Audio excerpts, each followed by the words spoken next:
Hello guys, kumusta? Kumusta? So may gagawin tayong tatlong bagay na hindi magugustuhan ng PNP ngayong araw na to. Thursday, October 16, 2020. Ayan.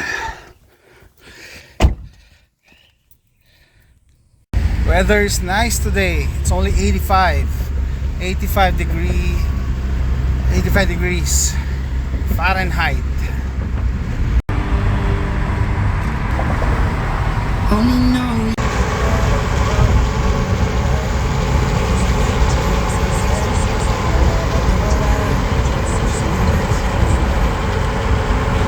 Hey guys, I'm here, Carter's Country, Spring, Texas. Arrived at your destination. This is my favorite range right now.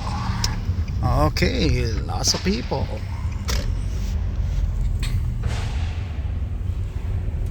Okay guys, dito na ako sa range. Nagpark, kapapark ko lang. Hindi ko lang alam kung kasama sa ikagagalit ng PNP yung pagta-transport ng baril sa loob, no? Dito sa US kasi yung ibang blue states, Democrat states, sabi nila gusto daw nasa trunk. Tapos magkahiwalay yung bala. I don't know. Hindi ko na check yan yung mga bala natin, tsaka magazines. Ito guys, hindi ko alam kung tawag dito. Sasama natin dun sa tatlo, pero I'm sure hindi rin magugustuhan ng PNP to. At nandito yung wallet ko, no? License. Hindi nila magugustuhan to, no? Okay. Nagda-drive kasi ako, dito ko to nilalagay. Yan. Inside the waistband tayo. Tapos, we're gonna put the bag in my trunk. I'm not gonna bring this anymore. Okay. So, doon sa magtatanong, ba't kailangan mo mag-carry may barrel ka na. Yung dalawang barrel is a long gun. So, pag nagkaroon ng trouble sa gun range, 'di ba? Mas mahirap gamitin. Plus, most of the time, pagka break, range break, kailangan unloaded yung barrel mo, walang bala, gano'n. Samantalang pag naka inside the waistband ka, ready to go. Hindi ko na rin to idadagdag sa list natin, no? Mag-open carry tayo papasok sa gun range. That's their rule, no? I don't make the rules, I just follow them. So sa Pilipinas, syempre pag puputok ka sa gun range, hindi pwedeng nakaganto, naka-open carry. Ano nga yung mga rason nila? Kasi hindi rin malalaman ng police kung ikaw yung bad guy. I don't know. Bakit ganun? Pero yan, ito yun. First time natin testingin yung aking 20-inch na M16A4. Kahit hindi ko pa ito napuputok, I'm sure this is gonna be a soft shooting gun kasi rifle length yung gas system niya. Mahaba, rifle length. Tara! Picturesque! I need to capture that. Okay. Let's go.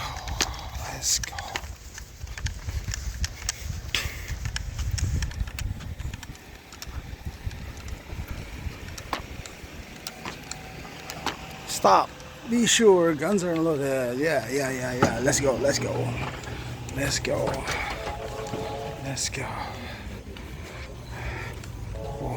Eyes and ears ready. And I purchased target paper. And I brought this. So advice. This is a hack. Buy this. So you save on target papers. Let's go.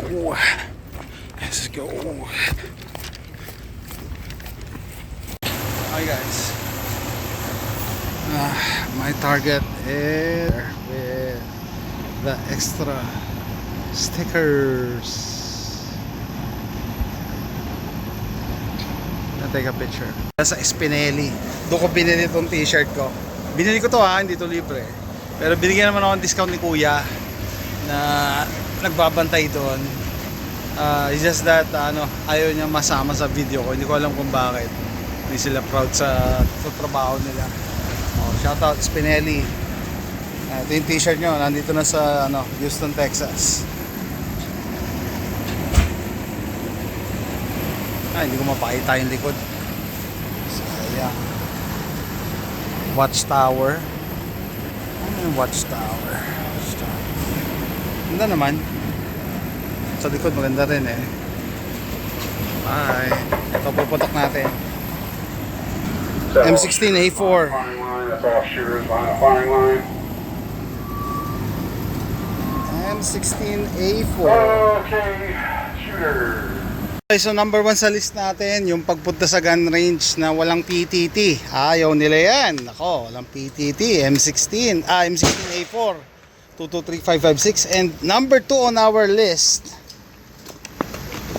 200 rounds. Gusto nila 50 rounds lang. Hindi ko alam bakit. Ano yung magic number ng 50? Okay, so 200 rounds lang dala natin. Plus plus. Bakit plus plus? Kasi may mga magazines ako na may load na eh. Okay. And ano pa ba? Mamaya, sige, ito muna tayo. Some FMJ. Okay, 100 round per box. Okay, 2 boxes. Full metal jacket. Okay.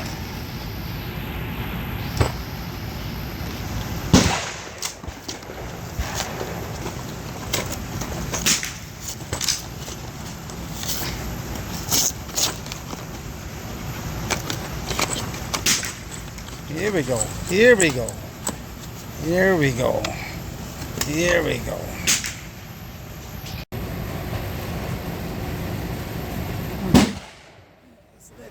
It's lit. It's lit.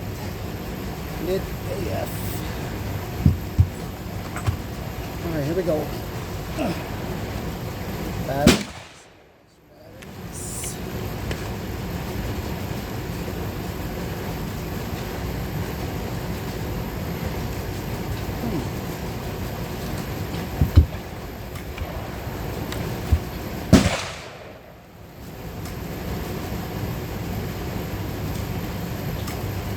Okay.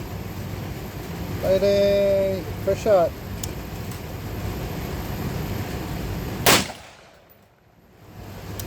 Check. Hey guys, let's shoot some 22s. Yeah. Shoot some 22s.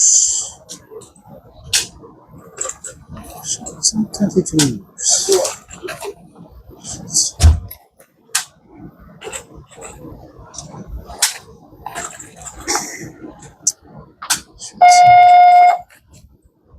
I'm already happy with my 223 556 0.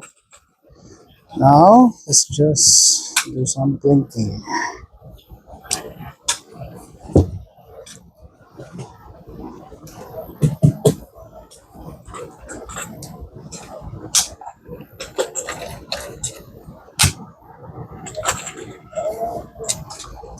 Thirty. That's another one. Another 30 around there. This time gagamitin natin yung ating CMMG kit. Okay. Winchester M22 for 40 grains. And yun ako magpapalit ng ng target. Kasi yun nga dala ako nito. Pinapalan ko lang yung natin, old target. Ooh.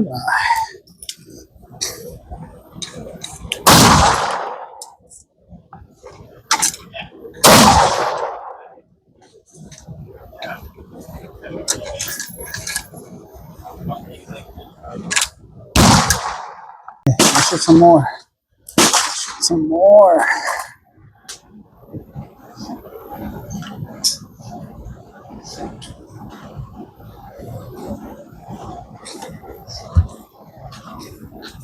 Shoot some more.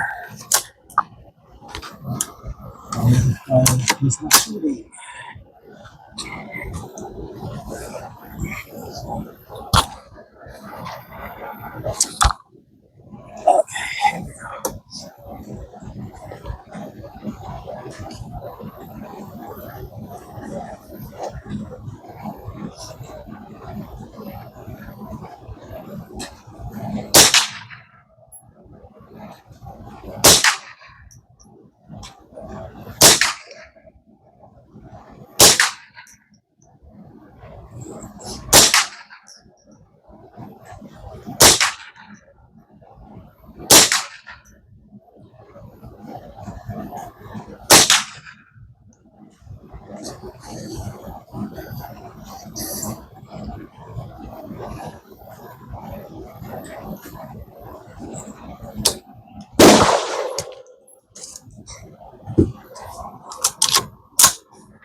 Hello guys, kumusta? Kumusta? So nakabalik na tayo sa bahay.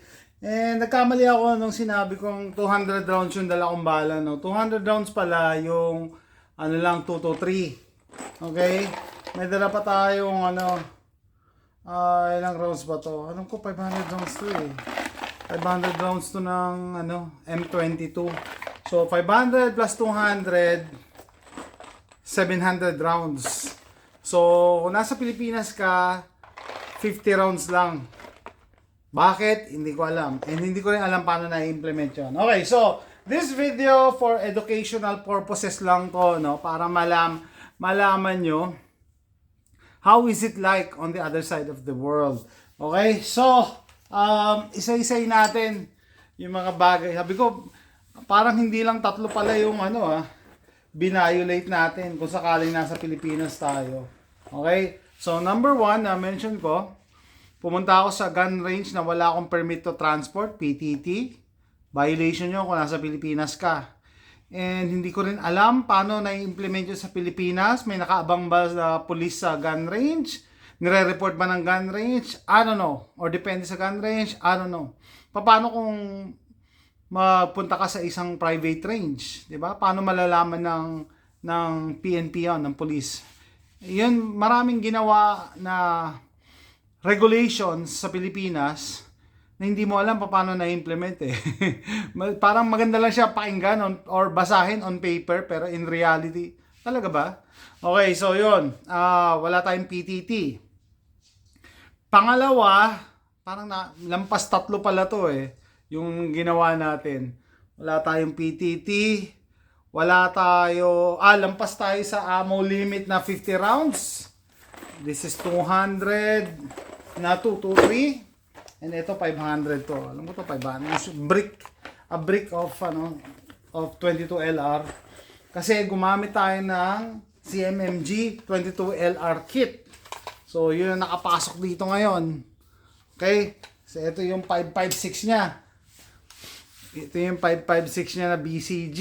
Hindi natin pwede pakita yung pagtanggal kabit. Ayaw ni YouTube nun. Pero madali lang naman. Okay, so yun. Isa na naman sa binahilate natin. Bawal magpalit ng caliber. Kasi sa Pilipinas, so ito guys for educational purposes hindi ka pwedeng bumili ng bala na hindi match sa license mo, sa LTOP mo. So, ibig sabihin, kung ang license mo is for a 556, hindi ka pwede bumili ng 22 LR and they are not encouraging it na magpapalit-palit kayo ng caliber. Okay? So, yan. So, pumutok ako ng 223, pumutok ako ng 22 LR, same gun. Same gun. So, 3 na yan Tapos, ano pa ba? Parang may naisip pa ako eh. Wala akong 2 police escort. Dahil puputok ka ng 556223 sa Pilipinas, kailangan mo daw ng 2 police escort. Hindi ko rin alam paano na-implement yan eh. Pupunta ka ba sa istasyon ng police? Senyas ka, 2. Tapos yung police, titigil niya yung ginagawa niya. Tatakbo siya. Sir, saan po tayo? Saang range po tayo? Tapos, sir, saan po ako may sasakay? Ay, nakamotor lang ako backride ka. Dalawa yung police. Dalawa kayo, backride. Allowed ba yun? Tapos, sama mo pa to. O, bit-bit mo sa likod. Di ko alam paano talaga ini-implement yun Ang alam ko, mga nag-escort dyan, syempre mga VIP lang, no? Mga VIP, artista, mga malalaking vlogger, politiko, yun. Pero ordinaryong citizen ka, i-escortan ka ng 2 police. Sige nga, meron na bang na-escortan dyan na 2 police? At pakikwento, comment down below kung saan sumakay yung police, sino nagpakain sa police, at anong ginawa ng 2 police habang pumuputok ka. Nakatanghod ba sa likod mo, o minamasahe ka, o kino-coach ka, o nag-cheer ba sa likod? Yay! Shoot! Bullseye! Hindi natin alam, di ba? So yun, wala. Ulit, recap. Walang PTT. More than 50 rounds yung bala. Gumamit ako ng different caliber. Gumamit ako ng 22 dito sa aking 223 556 na rifle. Tapos wala tayong escort na police. Meron pa ako naisip pumutok ako ng barel. Nagmay-ari ako ng barel na hindi ako nagpa-drug test. At hindi ako nagpa-neuropsychiatric test. Palaging na-mention dyan sa Pilipinas na para masiguro natin na yung mga karapat-dapat lang talaga ang magmay-ari ng baril. So, hindi ako nagpa-neuropsychiatric test, walang drug test. Ano pa ba? May isa pa ako naisip nagkakaroon ako ng brain fart. Sorry, wala tayong script. Okay? So, ano pa ba mga binayolate natin? Kung nasa Pilipinas ka, so, sabi ko nga, this video is for educational purposes only. Know the laws kung nasaan ka. Alam mo dapat yung batas kung nasaan ka. And, meron pa yung transportation. Hindi ko alam kung allowed ba sa loob ng kotse. Kita, walang tint yung kotse. O dapat nasa trunk ang pag-transport ng barel. And dapat ba nakahiwalay yung bala at barel? Tapos, habang pumuputok pala tayo, naka-inside the waistband ako. Kasi hindi natin alam paano kung nakababayan dyan sa table, no? Ng firing range, empty. Kasi sabi, break, magpapalit ng target. Tapos, merong bad guy sa likod ko. Paano ako makakaputok? Wala, mahirapan ka. So, mas madali na naka-inside the waistband ka. So, ang dami natin violate kung nasa Pilipinas ka. Ulitin ko, okay? So, bakit ko to ginawa, tong video na to, okay? Hindi ko sinasabi na labagin yung batas. Sabi ko nga, dapat alam mo ang batas kung nasaan ka. Pinapaliwanag ko, sa ginawa kong ito, na kung nasa Pilipinas nga ay magagalit ang PNP, no?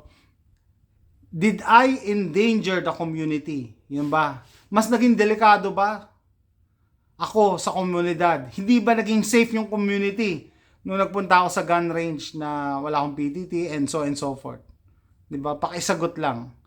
Okay? Kasi ganito yan.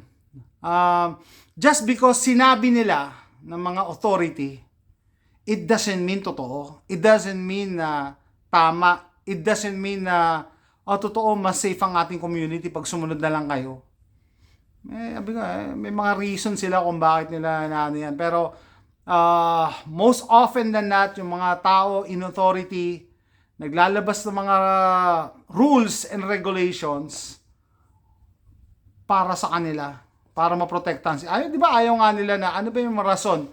Bakit ayaw nila na mag-inside the waistband carry daw ang mga citizen? Kasi hindi natin malalaman kung sino yung bad guys saka good guys. Kasi yung mga police, ganyan na nga. Dapat mas mababa kayo sa amin. So, ganun, no? Meron silang differentiation. No? Pero ginawa ko, nag-inside the waistband ako. May namatay ba? Wala naman, di ba? Wala namang May nasaktan ba? Wala naman. Di ba? So, I'm sorry to say, I don't agree with that and I gave you the evidence. Ginawa ko mismo pero wala naman nasaktan, wala naman namatay. Di ba? Paano kasi iba yan? Walang disiplina. Iba. Di ba meron na tayong batas? Di kulong sila. Sila ikulong nyo. Yung lalabag sa batas. Meron tayong batas against murder. Meron tayong batas against coercion, pananakot, gun toting or whatever na hindi naman dapat ilabas yung baril. Yung pa pala, no, naglabas ako ng baril kanina nung papasok ako sa gun store gun range. Bit ko lang. Hindi nasa case. Bawal din sa Pilipinas yan eh. Anyway, so, yung pinakita ko lang, after all what I did, may nangyari ba masama? May krimen ba? Meron bang nasaktan? Meron bang, yun nga, nategi? Wala naman, di ba? So, yun lang, no? So, sabi ko nga, itong video na to for educational purposes only. It's up to you kung ayaw nyo maniwala, no? It's up to you kung ayaw maniwala. Pero, ang sinasabi ko rito, hindi dahil yan ay nakasanayan, habang buhay na ganyan. Pwede naman mag-improve, di ba? Shout out sa ulit sa Spinelli. Doon ko binili itong shirt na to. Discounted. After gun show ko nabili, pero binigay pa sa akin ng gun show price. Tapos binigyan pa ako ng freebie na hat. Yan. Yun lang yung yan from Spinelli. So gagawa ko na ng separate review yung aking 20-inch M16A4. Pero bigyan ko kayong preview. Sarap iputok nito. Anyway, that's it guys. Thanks for watching. Bye.